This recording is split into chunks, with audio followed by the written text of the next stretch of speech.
Working in this industry the way that you have done it, you've been involved in multiple projects. And for a ton of people who look at the music industry from outside, everything is fun. Showbiz. But the problem is they see the final product. And even the people who, in quote, claim to be enthusiasts and want to work in this space, they're so enamored by that final product. When you finally switched into it, what's the first thing that hit you hard when you switched into the music business? The level of work inside, it shocked me. I mean, media is hard, right? So I was doing media, so I knew media is hard. And I think like media and music business are some of those fields that you should first have a real sense of purpose in it before going into it. Why? Because there is no closing time. There's no closing hour. If I wake you up in the middle of the night, 2 a.m., we can have a conversation about it. Yes. Sure. There's no closing hour. That's just how it is. So if what first shocked me was the level of work that was involved in it. Now, thankfully, I had done stuff on the corporate side before then.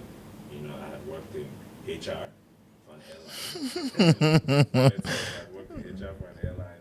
I had worked in a digital marketing agency. I was a copywriter.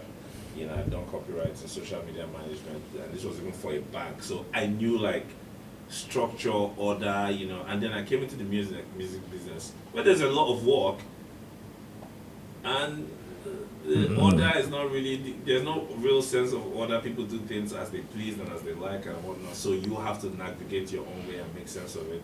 And I think what also really helped me was that I am a relationship person. It's easy for me to connect with people, and this is a very relationship-driven business. A lot of times, being able to achieve a deal is about who is on your phone contact that you can call. Literally, maybe 80% of the time, who can you call that can also even trust you enough to do business with you. So, yeah. And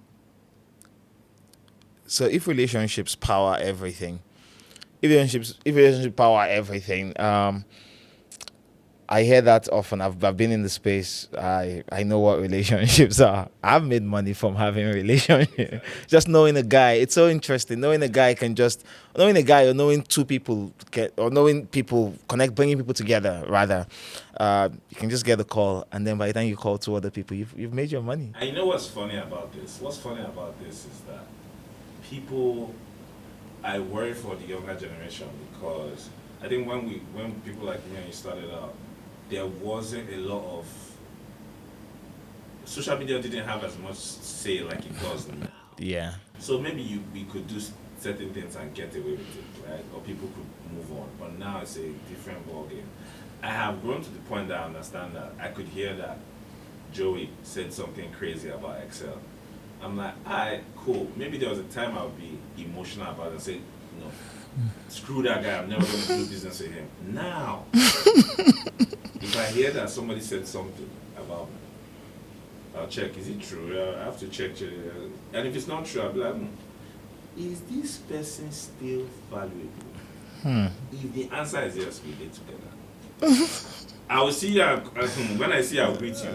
I just know that, okay, this person doesn't like me. Yeah. That's fine. So there's no need to be over friendly with the person. The person doesn't like me. But can the person call me for business? Can I call the person for business? I do not bond bridge for business. And that's the real relationship work. That's the real one. You can't expect everybody to be your guy. You can't expect everybody to be your friend. You must be you can't be everybody's friend. They're bro.